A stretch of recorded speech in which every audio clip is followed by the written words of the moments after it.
नमस्कार, स्वागत है आपका मुनाफे की मंडी में, जहां हम आपको कमोडिटी मार्केट की तमाम खबरें बताते हैं। साथ ही आपके लिए हम ट्रेडिंग कॉल्स भी लेकर आते हैं। इसके अलावा आपको हाजिर बाजार की खबरों के साथ देश भर के मंडियों का अपडेट भी लेकर आते हैं। सबसे पहले मेहमानों से परिचय करवा दें। राहुल मेहता हैं हमारे साथ, एमडी हैं सिल्वर एम्पोरियम के। बिटूपन मजूमदार है, bmazumdar.com के टेक्निकल एक्सपर्ट है।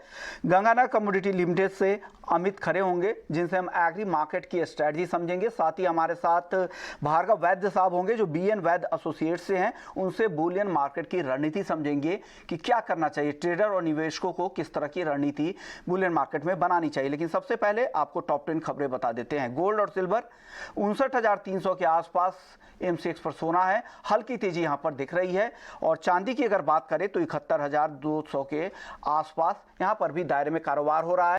अब डेट सीलिंग पर सहमति बनने के बाद अब पूरी तरह से फोकस जून की फेड की जो बैठक होने वाली है उस पर है। वहां किस तरह के फैसले होते हैं इस पर अब बाजार की पूरी तरह नजर रहेगी। साथ ही चाइना के डेटा पर भी नजर रहेगी। क्रूड की बात करें तो डेट्स पर जो डिफॉल्ट का खतरा टलने से यूएस में यहां पर सपोर्ट मिल रहा है। आज 1% की तेजी दिख रही है। और हफ्ते भर की बात करें तो 2.5 से 3% तक की तेजी क्रूड में आई है, $78 के बेहद करीब। नेचुरल गैस MCX पर ₹200 के ऊपर है। कॉपर जून वायदा, क्योंकि अब मई की एक्सपायरी है, ऐसे में जून वायदा एक्टिव कॉन्ट्रैक्ट है, ₹712 के करीब यहां पर ट्रेडिंग हो रही है। एग्री मार्केट की बात करें तो आज ग्वार में नरमी दिख रही है, 10,500 के आसपास ग्वार गम, और ग्वार सीड का वायदा ₹5,350 पे। इस साल की बात करें तो 2023 में ग्वार गम का वायदा 17% तक टूट चुका है। जीरा की बात करें और हल्दी, दोनों ही काउंटर पर आज दबाव दिख रही है। लगातार इन दोनों ही काउंटर में मुनाफा वसूली दिख रही है। लेकिन धनिया एक दायरे में ही कारोबार 6,400 के आसपास। कॉटन के एक निचले लेवल से यहां पर खरीदारी लौटी है और आज तेजी दिख रही है 1.5% के आसपास की। ₹2500 के ऊपर कॉटन सीड ऑयल केक का वायदा ट्रेड कर रहा है। कैस्टर में दबाव है, कैस्टर सीड ₹5,500 के नीचे है, 1.5% तक की गिरावट यहां पर दिख रही है। चलिए, ये 10 खबरें आपने देखी, लेकिन आगे आज सबसे पहले बात हम करेंगे गोल्ड और सिल्वर की। किस तरह से आपको ट्रेडिंग करना चाहिए ट्रेडिंग पर्सपेक्टिव से। पहले बिटूपन आप बताइए, जो ट्रेडर्स यहां पर ट्रेड करना चाहते हैं गोल्ड और सिल्वर की, उनमें उनको क्या सलाह देंगे, किस तरह की रणनीति बनाएं, क्योंकि बाजार एक दायरे में आज दिख रहा है। गोल्ड में एक थोड़ा स्पॉट गोल्ड में थोड़ा सा लग रहा है कि एक हैमर फॉर्मेशन है सेलिंग के बाद, तो ये ट्राई करेगा थोड़ा पुल बैक लेने के लिए। तो मेरे हिसाब से गोल्ड सिल्वर आज के लिए थोड़ा मेरे हिसाब से बाय मोड में ही है, क्योंकि डॉलर इंडेक्स भी थोड़ा करेक्ट कर रहा है। डोजी जैसा फॉर्मेशन हुआ है डॉलर इंडेक्स में। लग रहा है कि डॉलर इंडेक्स थोड़ा जिस तरह से रैली आया था वो शायद थम जाएगा। तो थोड़ा सा लग रहा है गोल्ड में थोड़ा सा पॉजिटिव मोमेंटम है, लेकिन स्ट्रिक्ट स्टॉप लॉस में काम करना पड़ेगा। जो MCX का गोल्ड है 59,400 के आसपास अभी फिलहाल चल रहा है। अगर इसको हमको बाय करना है तो यहाँ से ₹50 दीज 59,300 टू 350 का जो रेंज है वहां पे बाय कर सकते हैं। 59,050 के नीचे स्टॉप लॉस, लेकिन बहुत एग्रेसिवली बड़ा टारगेट नहीं रखिए। 59,000 में सबसे 700 तक रहेगा। अगर मैं सिल्वर का बात करता हूँ तो सिल्वर में भी मुझे लग रहा है थोड़ा तेजी है।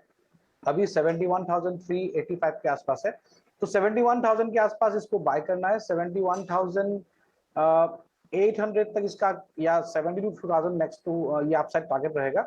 और नीचे आपका 70,500 के नीचे स्टॉप लॉस रहेगा। तो मोटा मोटी आज के लिए थोड़ा सा लग रहा है कि मोमेंटम पॉजिटिव है गोल्ड एंड सिल्वर में, लेकिन एग्रेसिव नहीं रहिएगा। थोड़े स्ट्रिक्ट स्टॉप लॉस के साथ ही काम कीजिएगा, क्योंकि सडनली कोई चेंजेस आ जाता है तो स्टॉप भी चेंज हो सकता है रुक। तो फिलहाल के लिए पुल बैक पे लग रहा है कि पुल बैक आएगा, तो स्ट्रिक्ट स्टॉप लॉस के साथ आप बाय कर सकते हैं। तो ये गोल्ड और सिल्वर के लिए, ट्रेडर्स के लिए गोल्ड खरीदारी की सलाह 59,800 के टारगेट के लिए। लेकिन स्टॉप लॉस जो बिटूपन बता रहे हैं उससे स्टॉप लॉस का भी आप ध्यान रखिएगा। अब राहुल, आप बताएं क्या लग रहा है चांदी को लेकर। मुझे याद है आपने कहा था कि ₹70,000 तक चांदी फिसल सकती है। चांदी वाकई रिकॉर्ड से 7-8 हज़ार रुपये नीचे फिसली भी, लेकिन फ्राइडे के सत्र में, शाम के सत्र में हमने देखा अच्छी रिकवरी चांदी में दिख रही है। अभी भी 71,000 के ऊपर चांदी बनी हुई है। क्या लग रहा है यहां से किस तरह की चाल चांदी की रहेगी मीडियम टर्म में? ये रेट पे भी मैं चांदी में इन्वेस्टमेंट करने की सलाह नहीं दूंगा। चांदी में नीचे आने की जगह है अभी भी। ट्रेडिंग के अगर आप ट्रेडिंग कर रहे हो तो ट्रेडिंग के लिए 500,000 का मूवमेंट रहता है, तो आप ट्रेडिंग के लिए काम कर सकते हो। बट ये रेट पे इन्वेस्टमेंट की राय अभी भी नहीं बनती है। चांदी मुझे पर्सनली और भी नीचे लग रही है, 67-68 के रेंज में आ सकती है। हो सकता है कोई ग्लोबल का सिनारियो चेंज हो जाए और उसके लिए चांदी की तेजी पकड़ ले, वो चीज अलग हो गई। मगर ये रेट पे इन्वेस्टमेंट की अभी भी मैं नहीं देता हूँ। ओके, यानी इस रेट पर इन्वेस्टमेंट अभी नहीं करने की सलाह है। नीचे की तरफ 67,000 से 68,000 रुपए तक अगर भाव आए वहां पर चांदी आपको खरीदना चाहिए। हमारे साथ भार्गव वैद्य साहब भी हैं, वीएन वैद्य एंड एसोसिएट से। सर स्वागत है आपका। सर गोल्ड पर पहले बताइए, क्या लग रहा है डेट सीलिंग पर जो सहमति बनी है, अब वोटिंग होनी है वेडनेसडे को, इससे पहले किस तरह की राय बनानी चाहिए, या बुलियन मार्केट का पूरा फोकस अब फेड के फैसले पर है कि जून के महीने में किस तरह के फैसले होंगे वहां पर? देखिए, एक पूरा मूवमेंट फेड के जो अनाउंसमेंट होगा उसके बेसिस पे ही चलेगा, मगर एक लॉन्ग टर्म व्यू, जैसे काफी टाइम आपके प्रोग्राम में भी हमने कहा है, लॉन्ग टर्म व्यू गोल्ड में बेरिश बिल्कुल नहीं है, शॉर्ट करके नहीं चलना चाहिए। एक आध करेक्शन आ जाएगा जिससे हमें बाइंग अपॉर्चुनिटी की तरह यूज करना चाहिए। यानी गोल्ड में लॉन्ग टर्म मंदी जैसा कुछ है नहीं, और ये लेवल से एक छोटा सा करेक्शन आ सकता है, तो भी एक फैसले के बाद अपने को एक लॉन्ग टर्म व्यू आराम से ले सकते हैं। सर 59,000 के आसपास खरीदारी की सलाह आप देंगे गोल्ड में? हाँ, मैं खुद सोच रहा था कि मैं भी खरीदारी करूं ये लेवल पे। ओके। जो कि मैं जैसे कर रहा था कि बड़े प्लेयर के लिए एक करेक्शन के लिए वेट ले कर सकते हैं, जिसको छोटी चीज लेनी है 100-200 ग्राम, वो लेके खत्म करें। मैं तो छोटी खरीदारी के लिए आप हर करेक्शन पे खरीदारी कर सकते हैं, या बड़े कर रहे हैं, बिकॉज थोड़ी छोटे खरीदारी में फिर लोकल प्रीमियम इतना बढ़ जाता है कि हमको बेनिफिट नहीं मिलता। सर चांदी को लेकर क्या व्यू बन रहा है? रिकॉर्ड से देखें तो अच्छी खासी गिरावट आ चुकी है। अभी राहुल मेहता जी से बात हो रही थी, बड़े सिल्वर कारोबारी है, उनको लगता है कि अभी 3-4 हजार रुपए और गिरावट की आशंका बनी हुई है। आपको क्या लगता है चांदी में सर? नहीं, चांदी में भी जैसे उन्होंने कहा, मैं कहूँगा एक साइडवेज पे रहना चाहिए। मैं शॉर्ट करने का भी नहीं बोल रहा हूँ, मैं वेट एंड वॉच करने का बोल रहा हूँ, और एक करेक्शन के चांसेस बहुत ज्यादा है।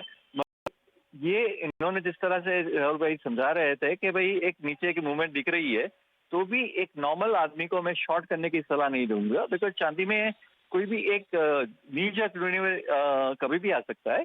चांदी में वेट करना चाहिए, और एक थोड़ा सा करेक्शन जो अपेक्षित है उस पे अपनी बाइंग स्टार्ट करनी चाहिए। ओके, शुक्रिया वैद्य साहब, आपने वक्त निकाला हमारे लिए और बुलियन मार्केट पर अपनी राय रखी। राहुल जी, आप हालांकि कारोबारी है, उसके बाद भी हमेशा व्यू बहुत ही निष्पक्ष तरीके से आप देते हैं। आपको लग रहा है कि अभी भी चांदी गिरेगी, या डिमांड की अगर बात करें तो किस तरह की डिमांड है इन स्तरों पर? क्या डिमांड पर कुछ असर हुआ है? जो 70,000 के पहले की डिमांड थी और जो 70,000 के बाद की डिमांड है, किस तरह का फर्क दिख रहा है आपको? नहीं देखो, डिमांड जो उछले चांदी जब 78,000 होती थी तो उस वक्त वो रेंज में डिमांड काफी कम थी। अभी 70 से लेके 71,000 के रेंज में डिमांड काफी आ गई है। लोगों की कंजम्पशन डिमांड आ रही है, जो पर्सनल यूज के लिए चांदी के बर्तन लेने हैं, शादी ब्याह की खरीदी करनी है, वो सब खरीदी हो रही है। इन्वेस्टमेंट पे लोग अभी भी थोड़ा सा स्पेक्टिकल है कि ये चांद पे भाव में इन्वेस्ट करना चाहिए नहीं करना चाहिए, बिकॉज रिस्क रिवॉर्ड काफी ज्यादा और चांदी की मूवमेंट काफी है। तो इन्वेस्टमेंट के हिसाब से डिमांड नहीं है, बाकी कंजम्पशन के हिसाब से डिमांड काफी अच्छी चल रही है। कंजम्पशन के लिए अच्छी चल रही है। सर आपने बताया 67-68,000 का जो लेवल दिया है वहां पर खरीदारी करें, और किसी को अगर वेट करना है साल अंत तक, 2023 के अंत तक, तो क्या लग रहा है किस तरह के लेवल आगे दिखेंगे चांदी में? चांदी में देखो ओवरऑल काफी तेजी है, मगर आप किस रेट पे इन्वेस्टमेंट करते हैं वो बहुत इंपॉर्टेंट है।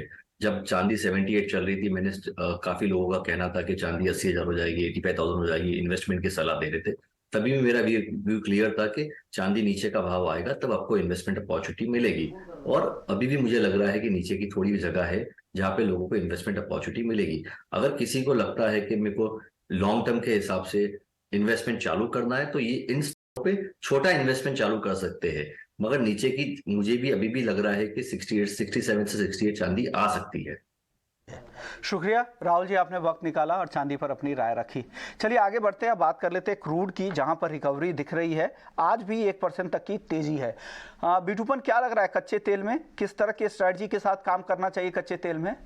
देखिए, कच्चा तेल रेंज बाउंड है, कोई बड़ा तेजी नहीं है फिलहाल। पहली बात तो ये है कि क्रूड में पहले क्या होता है कि रेंज पहले बना था 82 और 73 का बना था, अभी बन रहा है थोड़ा लो, रेंज थोड़ा शिफ्ट हो गया मार्केट का। आप साइड में आपका 74, 75 और नीचे 68 to 67 डॉलर का बन रहा है। तो लेकिन देखिए, अगर आज का ट्रेडिंग पर्सपेक्टिव से मैं देखता हूँ तो मुझे लग रहा है कि ये एक बुलिश हरामी फॉर्मेशन है, WTI में भी और MCX में भी वही सिनेरियो चल रहा है। तो यहाँ पे मेरे हिसाब से मोटा मोटी आज के लिए थोड़ा बाइंग रहेगा। थोड़ा अभी 6040 के आसपास चल रहा है, 50 के आसपास चल रहा है, तो 60-20 के आसपास मेरे हिसाब से इंट्राडे के लिए बाय बनेगा और 6120 130 तक मेरे हिसाब से नेक्स्ट रहेगा और स्टॉप लॉस मान के चलिए 5950 का। बड़ा कोई तेजी फिलहाल के लिए नहीं है, लेकिन मॉडरेट अपसाइड मेरे हिसाब से इंट्राडे के लिए रह सकता है और डॉलर इंडेक्स का करेक्शन भी शायद ये मार्केट को थोड़ा पुश करने के लिए हेल्प होगा। बिटूपन ऑप्शन में कोई ट्रेड है क्या? कोई स्ट्राइक पर कोई कॉल खरीदने की सलाह आप देंगे? क्रूड ऑयल में मेरे हिसाब से 6100 के आसपास जो भी कॉल है, 6100 का दाम चल रहा है 178 के आसपास, तो इसको अगर इंट्राडे के पर्सपेक्टिव देना है तो थोड़ा 160 के आसपास खरीद सकते हैं 160 और स्टॉप लॉस रहेगा 140 के नीचे और टारगेट रहेगा 195 टू 210। तो मैक्स उस वही ट्रेड बनेगा ज्यादा, क्योंकि अभी मार्केट में मोमेंटम कम है तो वोलेटिलिटी कम है तो प्रीमियम ज्यादा नहीं बढ़ता है, तो इसलिए थोड़ा डीप्स में बाय करके थोड़ा छोटे रेंज में निकलना पड़ेगा। ओके, यानी फ्यूचर्स और ऑप्शन दोनों के विकल्प है आपके पास। 6020 में या तो आप फ्यूचर्स में खरीद ले 6120 रुपए के टारगेट के लिए, स्टॉप लॉस लगाए 5960 का, या फिर आप 6100 के स्ट्राइक की कॉल ऑप्शन भी खरीद सकते हैं। बेस मेटल्स की कर लेते हैं। बेस मेटल्स में रिकवरी की कोशिश हो रही है, लेकिन दायरे में ही कह सकते हैं। लोअर लेवल से हालांकि अच्छी बाइंग आई है, 700 के नीचे चला गया था। जून का एक्टिव कॉन्ट्रैक्ट कॉपर का 713 रुपए के ऊपर अब आ चुका है, हल्की तेजी है। जिंक 4.25% ऊपर है, 212 रुपए के ऊपर। एल्युमिनियम की चाल देखें तो 208 के करीब। लेड बिल्कुल सपाट है, 184 रुपए के करीब। बिटूपन क्या पसंद कर रहे हैं आप मेटल में? कोई टॉपिक आज के लिए, अगर आज डे ट्रेडर के लिए कोई सलाह है क्या? देखिए, कॉपर एंड जिंक दोनों काफी ओवरसोल्ड बना है तो थोड़ा पुल बैक के लिए ट्राई कर रहा है, लेकिन ऐसा नहीं कि बड़ा तेजी का है। कॉपर का 717 टू 718 वाला जो लेवल है काफी स्ट्रॉन्ग रहेगा, तो और नीचे 705 टू 706 का जो लेवल है वो स्ट्रॉन्ग बेस है।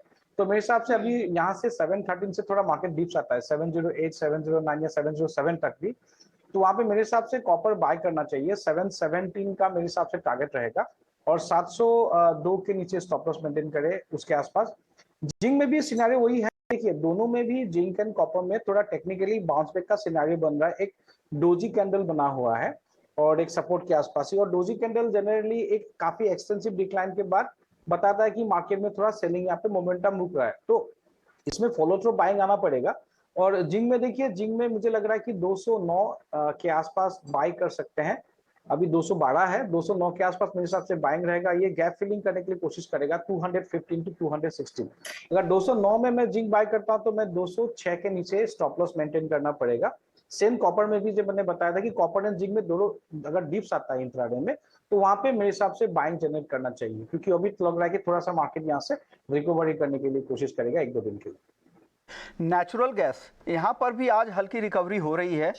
जून का वायदा नेचुरल गैस का 200 रुपए के ऊपर है, एमसीएक्स पर 0.5% से ज्यादा की तेजी है। बिटूपन 200 रुपए के लेवल जो साइकोलॉजिकल लेवल है, इस लेवल पर क्या खरीदें या बेचें? करंट मार्केट प्राइस में तो मुझे अगर यहाँ पे लग रहा है तो मुझे शॉर्ट ही करूंगा, लेकिन मैं फिलहाल के लिए थोड़ा नो व्यू जैसा मेंटेन कर रहा हूँ, क्योंकि ये सेगमेंट में मेरा प्रीफर रेंज यही है कि जब नेचुरल गैस मुझे 170, 170, 175 की रेंज में मिलता है तो मैं बाय करूंगा। 210, 15 अगर या 220 के आसपास मिलता है तो मैं एग्जिट करूंगा। लेकिन अगर प्योरली इंट्राडे में मैं देखता हूँ कि इसी रेंज में मुझे इस मार्केट में ट्रेड करना है, तो मुझे लग रहा है कि यहाँ पे थोड़ा सा इंट्राडे शॉर्ट बनेगा। 196, 197 का आपका स्टॉप लॉस रहेगा और 205 के ऊपर आपका 200 इसी मार्केट के आसपास रहेगा। 195, 96 में टारगेट रहेगा। स्टॉप लॉस मेरा रहेगा 204 टू 205। चलिए, अब बात एग्री मार्केट की करेंगे। बिटूपन आप बने रहिए हमारे साथ, आपसे मैं करेंसी मार्केट पर भी आपकी राय लूंगा, लेकिन उससे पहले एग्री मार्केट पर बात करने के लिए हमारे साथ गंगानगर कमोडिटीज से अमित खड़े हैं। अमित जी, सबसे पहले बात हम मसालों की करेंगे। जीरा और टर्मरिक, हालांकि शुरुआत कमजोरी के साथ हुई थी, जब हम लिख रहे थे उस दौरान तो आधे से 0.25% तक की गिरावट दिख रही थी, लेकिन अब लोअर लेवल पर बाइंग वापस से आ गई है। 8100 के ऊपर अब टर्मरिक आ गया है, और जीरे की बात करें तो ये 44,350 रुपए के ऊपर है। इन दोनों काउंटर में पहले बताइए, फिर धनिया में आपसे बात करेंगे। जी उस्मान जी, टीएमसी का ओवरऑल स्ट्रक्चर जो है वो काफी पॉजिटिव बना हुआ है। प्राइजेस 86, 87 के आसपास आए थे, वहां से करेक्ट होकर 76 के आसपास नीचे में गए। मेरे को लगता है 8000 के नीचे अगर धनिया करंट वायदा, जून वायदा मिलता है तो ट्रेडर्स को इसमें एक बाइंग की अपॉर्चुनिटी लेके चलना चाहिए। मुझे लगता है प्राइस 1 से 2 दिनों में 85 के आसपास तक टेस्ट कर सकते हैं। वहीं पे नीचे में 7600 के नीचे का एक स्टॉप लॉस इसमें मेंटेन करके चलें। जीरे का मेरे को लगता है प्राइजेस अगर मैं देखूं तो एक रेंज अभी इसकी बनी हुई है, ऊपर लेवल पे अगर मैं बात करूं तो अभी मौजूदा इसका स्तर 44,350 है, 44,800 और नीचे में 42,500, ये एक रेंज मेरे को जीरे की लगती है करंट वायदे की। मौजूदा स्तर पर 44,400 के आसपास मैं इसमें बिकवाली का ट्रेड लेना रिकमेंड करूंगा। 45,000 रुपए के ऊपर का एक स्टॉप लॉस लेके चलें। नीचे में इसका जो टारगेट है वो 43,400 रुपए के आसपास तक का रखना चाहिए जी। ओके, यानी जीरा आपको बेचना है 44,400 के लेवल पे, 43,400 के टारगेट के लिए, और स्टॉप लॉस यहाँ पर 45,000 रुपए का लगाना है। धनिया को लेकर क्या लग रहा है सर? धनिया दायरे में फंसा हुआ है, तेजी उस तरह की आई भी नहीं है। क्या 6,500 रुपए के नीचे धनिया खरीदें या बेचें, क्या करें? धनिया ओवरऑल स्ट्रक्चर विश्वमोहन जी इसका काफी नेगेटिव है, फंडामेंटल साइड से भी काफी नेगेटिव न्यूज आ रही है। तो मेरे को लगता है अभी 6432 का इसका करंट प्राइस है, 6500 के आसपास करंट वायदा जून वायदा धनिया अगर मिलता है तो वहां पे ट्रेडर्स को एक बिकवाली का ट्रेड मैं रिकमेंड कराऊंगा। 68 के ऊपर का एक स्टॉप लॉस मेंटेन करें। मेरे को लगता है ये वीक में धनिया 6,000 या 6,000 के अंदर भी प्राइस टेस्ट कर सकते हैं। यानी कन्विक्शन के साथ कह रहे हैं कि ये 6,000 तक भी नीचे वायदा में जा सकता है। 6,500 रुपए के लेवल पे बेचना है 6,000 के टारगेट के लिए, और जो स्टॉप लॉस है 6,800 रुपए का। अब बात कर लेते हैं ग्वार सीड और ग्वारगम। यहाँ पर भी शुरुआत काफ़ी कमजोरी के साथ हुई थी, हल्की रिकवरी अब दिख रही है। ग्वार सीड का वायदा 5,430 के ऊपर है, ग्वारगम का वायदा 10,750 के ऊपर। आधे % की अब तेजी आ गई है, शुरुआती कारोबार में 1.5% नीचे था। क्या लग रहा है ये रिकवरी जो दिख रही है ये बढ़ेगी आगे, और किन स्तरों पर क्या करें, खरीदें या बेचें? जी विश्वन जी, ये जो रिकवरी आई है मेरे को लगता है ये थोड़ा सा बायर के लिए ट्रैपिंग का काम हो सकता है। मेरे को ओवरऑल स्ट्रक्चर इसका नेगेटिव अभी भी दिखाई दे रहा है। अगर लेवल की मैं बात करूं तो ग्वारसीड जून वायदा अभी मौजूदा बार 5434 है, 5450 के आसपास इसमें एक बिकवाली का ट्रेड लेके चलना चाहिए। स्टॉप लॉस इसका जो रहेगा 5530 रुपए के ऊपर एक स्टॉप लॉस मेंटेन करें। मेरे को लगता है टारगेट जो है 5330 रुपए के आसपास का इसका रखना चाहिए। वहीं पे ग्वारगम में भी मैं एक बिकवाली का ट्रेड रिकमेंड करूंगा। 10,800 का इसका भाव जो है वो बिकवाली के लिए काफी बढ़िया रहेगा। 11,130 रुपए के ऊपर का एक स्टॉप लॉस मेंटेन करें। मेरे को लगता है प्राइस 2-3 दिनों में 10,300 रुपए तक टेस्ट कर सकते हैं। तो ओवरऑल स्ट्रक्चर नेगेटिव है, तो सेल साइड का ट्रेड रिकमेंड करूंगा जी। जून वायदा 5,450 रुपए पे आपको बेचना है 5,330 रुपए के टारगेट के लिए, स्टॉप लॉस लगाना है 5,530 का। ग्वारगम जून वायदा 10,800 पे बेचना है 10,300 के टारगेट के लिए, स्टॉप लॉस है 11,130 का। अब बात कर लेते हैं cotton seed oil cake. Lower level पर आज बाइंग दिख रही है कॉटन सीड ऑयल केक में। 1.5% की तेजी शुरुआती कारोबार में थी, वो बढ़कर अब 3% के आसपास हो गई है। 2,550 रुपए के ऊपर कॉटन सीड ऑयल केक है। क्या लग रहा है अमित जी यहाँ से, क्या ये तेजी और बढ़ने वाली है या फिर से दबाव बनेगा? कॉटन सीड में हमने देखा कि 2850 के आसपास से करेक्शन जो है इसमें स्टार्ट हुआ, और नीचे में प्राइजेस जो है कल इसने जो लो बनाया वो 2,442 रुपए के आसपास है। ये इसका एक छोटा सा रिकवरी मोड मैं इसको बोल सकता हूँ। मेरे को लगता है प्राइजेस 2,600 के आसपास से वापस रिटर्न होने चाहिए नीचे में एज पर चार्ट। तो 2,600 के आसपास अगर जून वायदा कुपन मिलता है तो वहां पे 2,670 रुपए के स्टॉप लॉस के साथ इसमें एक बिकवाली का ट्रेड लेना चाहिए। वापस प्राइजेस मेरे को लगता है 2,500 से लेकर 2,460 रुपए के आसपास तक टेस्ट कर सकते हैं। तो ओवरऑल 2,600 के आसपास बिकवाली का ट्रेड। ओके, और कॉटन को लेकर क्या व्यू है अमित जी? कॉटन में हम देख रहे हैं कि प्राइजेस जो है काफी समय से एक रेंज में चल रहे हैं। अभी एमसीएक्स में जो न्यू कॉन्ट्रैक्ट लॉन्च हुए थे अभी कुछ 2-3 महीने पहले कॉटन कैंडी का, उसके हिसाब से अगर मैं बात करूं तो ओवरऑल जो है इसका ट्रेंड नेगेटिव अभी बना हुआ है। लेवल्स स्पेसिफिक अगर मैं बात करूं तो 59,100 का इसका अभी करंट का भाव है। मेरे को लगता है इसका जो रेंज है वो 61,000 रुपए से लेकर 58,000 के आसपास तक है। तो अभी रिसेंट में मैं इसमें थोड़ा सा ट्रेड जो है रिकमेंड नहीं करूंगा, क्योंकि वॉल्यूम्स की काफी कमी है इसमें अपने एमसीएक्स में इसके में। तो इसमें अभी ट्रेड जो है अवॉइड करिए। रेंज 61,000 से लेके 58,000। अब करेंसी मार्केट की चाल देख लेते हैं। करेंसी मार्केट पर बिटूपन क्या लग रहा है आपको? आज हालांकि दायरे में हल्की मजबूती दिख रही है, 82 रुपए 55 पैसे पे ट्रेड हो रहा है डॉलर के मुकाबले, क्या करें? देखिए, पहली बात तो है कि जो डॉलर इंडेक्स का काफी हद तक एक रैली आया था तो उसके कारण डॉलर रुपये में थोड़ा पुश आया था। लेकिन उधर अगर आप लोग देखते हैं तो इन्फ्लोज के बारे में continuously FI has been investing on the Indian markets, काफी इन्फ्लोज बढ़ा है। और सिनेरियो ऐसा है कि अभी मुझे नहीं लग रहा कि एक रेंज बना हुआ है, 83 के ऊपर एक टॉप बना हुआ है और वो अभी ब्रेक नहीं करेगा और चार्ट में भी दिखता है एक एसेंडिंग ट्रायंगल जैसा, और नीचे मुझे लग रहा है 81 80 का लेवल। तो अभी मुझे लग रहा है कि जो फ्लो है, जो एफआई का जो फ्लो है, मेरे हिसाब से वो थमेगा नहीं, क्योंकि जो सिनेरियो अभी है मॉनसून का भी थोड़ा जिस तरह सिनेरियो था वो फेयरफुल, वो इंप्रूव हो रहा है। अर्निंग जो इंडियन कंपनीज है काफी इंप्रूव दिखा रहा है, बैंकिंग रिसाइलेंट है, तो मुझे नहीं लग रहा है कि इक्विटीज में इन्फ्लोस यहाँ से बढ़ने वाला है। तो ये व्यू है करेंसी मार्केट। करेंसी मार्केट पर आपका व्यू क्या है अमित? करेंसी मार्केट में मैं यूएसडी आईएनआर की अगर मैं बात करूं, अभी स्पॉट का भाव 82.55 के आसपास है। मेरे को लगता है यहाँ से थोड़ा सा करेक्शन यूएसडी आईएनआर में देखने को मिल सकता है। प्राइसेस जो है वापस 82 के आसपास तक देखने को मिल सकते हैं। तो 82.60 के आसपास मैं एक बिकवाली का ट्रेड रिकमेंड करूंगा। 82.80 के ऊपर का एक स्टॉप लॉस मेंटेन करके चलें। 82 रुपए के जो है लक्ष्य इसमें नियर टर्म में देखने को मिल सकते हैं। शुक्रिया बिटूपन आपका, अमित जी आपका, आप लोगों ने वक्त निकाला। लेकिन चलिए अब जाते जाते आपको बता दें कि हमने खास बातचीत की थी सेनको गोल्ड एंड डायमंड्स के एमडी शुभांकर सेन साहब से। उन्होंने बुलियन मार्केट को लेकर क्या कहा है, किस तरह की चाल है, हाजिर की डिमांड किस तरह की है ग्राउंड पर, सारे मुद्दे बात किए। आइए सुन लेते हैं। अगर आप देखो कि ये गोल्ड का प्राइस अप डाउन, ये जो डाउन भी हुआ ना, ये 15 दिन में ही हुआ है। सो ओवरऑल ग्लोबल अनसर्टनिटी बहुत ही कंटिन्यूअस सिचुएशन में है। आज ये यूएस में डेट सीलिंग का बात आ गया, फिर चाइना के साथ कोई प्रॉब्लम आ गया, यूक्रेन रशिया के अगेंस्ट में और क्या होगा, ये सारा चीज़ चलता रहेगा जब तक ना ये पृथ्वी में शांति हो और एक फ्रेंडली एटमॉस्फेयर तैयार हो, तब तक आई थिंक दैट गोल्ड का प्राइस वॉलेटाइल रहेगा। ये आया है नीचे, मे बी और 1000-2000 नीचे आ सकता है, क्योंकि कुछ भी ऊपर में आता है थोड़ा अप डाउन तो चलता है, बट ये वॉलेटिलिटी रहेगा और फिर हम लोग एक्सपेक्ट कर रहे हैं कि गोल्ड ऊपर की तरफ जाएंगे। मतलब जो लेवल में आज नीचे है तो फिर ऊपर चला जाएगा। यानी जो पीसफुल एनवायरनमेंट है वो तो रहने वाला है नहीं, तो उसका फ़ायदा गोल्ड ही उठाएगा। अब डिमांड की बात करते हैं, डिमांड किस तरह का है? आप नॉर्थ ईस्ट के बड़े बेल्ट को रिप्रेजेंट करते हैं, बड़े ज्वेलर्स में वहाँ पर आते हैं, वहाँ पर जो हाजिर की जो मांग है वो किस तरह की है? देखिए हम लोग लास्ट अक्षय तृतीया गया, so we been observing very closely last 2 महीने में कैसा डिमांड चल रहा है। तो इनिशियली जब गोल्ड प्राइस बढ़ता है ना, लोगों का थोड़ा शॉक लगता है, कस्टमर्स वेट करते हैं कि ये क्या प्राइस ऐसा रहेगा कि नीचे आ जाएगा। बट जब वो लोग देख लेते हैं कि 2 महीना 3 महीना एक लेवल में प्राइस कंटिन्यूस हो रहा है, तो उस धीरे धीरे वो आना चालू हो जाता है। सामने में जो ये समर वेडिंग सीज़न है, तो हम लोग देख रहे हैं कि अच्छे तरह से वेडिंग का शॉपिंग जिन लोग का है वो खरीद रहे हैं, नंबर 1।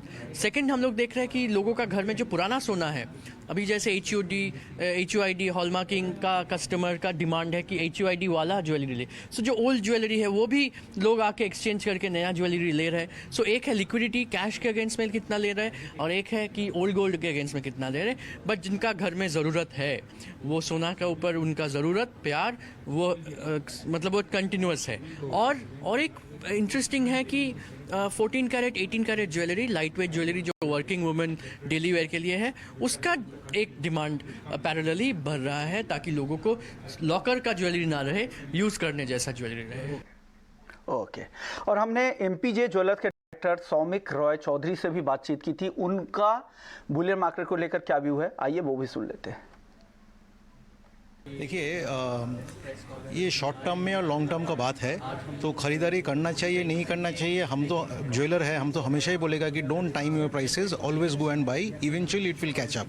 तो इसका कारण भी मैं बोल देता हूँ क्यों। 2004 में gold was 4000, Sensex was 4000।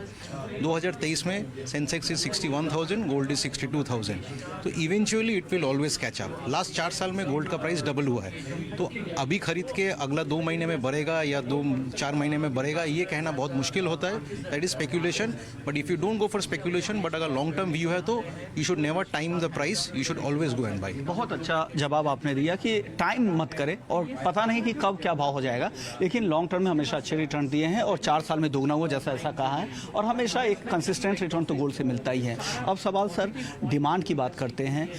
Note ban के फैसले के बाद से अब इस तरह की खबरें आ रही हैं कि ज्वेलर्स के पास ऐसे लोग इस नोट के जरिए खरीदारी करने की ज़्यादा सलाह दे रहे हैं। तो क्या आप लोग भाव ज़्यादा ले रहे हैं उस नोट के जरिए? अगर मैं आपके पास 2000 नोट के साथ खरीदारी अगर ज्वेलरी की करने आता हूँ तो क्या भाव देंगे, और नॉर्मल बाकी नोट के साथ आता हूँ तो किस तरह के भाव रहेंगे? इन माई ओपिनियन ये एक सेंसेशन क्रिएट किया हुआ है, असल में ऐसा हुआ नहीं और असल में होता भी नहीं है। जो ऑर्गेनाइज्ड प्लेयर्स है, जो लोग ऑर्गेनाइज्ड वे में तरीके में बिजनेस करता है, वो तो उसको जीएसटी पेड सब कुछ करके या केवाईसी लेके सब कुछ जो प्रॉपर प्रोसेस में करना पड़ता है। तो इसमें ज़्यादा लेने और कम लेने का बात ही नहीं है, जो नॉर्मल प्राइस है वही लेना पड़ेगा, लेकिन वो प्रोसेस मेंटेन करने के। तो जो पीएमएलए का जो 2 दिन पहले जो भी हुआ उसमें प्रोसेस दिया गया है कि इतना तक आप 2000 का नोट ले सकते हैं, इतना तक आप नहीं ले सकता है। और इन एनीवेज हम लोग को सबको पता है कि 2 लाख के ऊपर कैश ट्रांजैक्शन होता भी नहीं है, तो ये सवाल आता ही नहीं है। अब कोई कर रहा होगा इधर उधर जो अनऑर्गेनाइज सेक्टर में कर रहा होगा, but organise sector this is not a issue at all.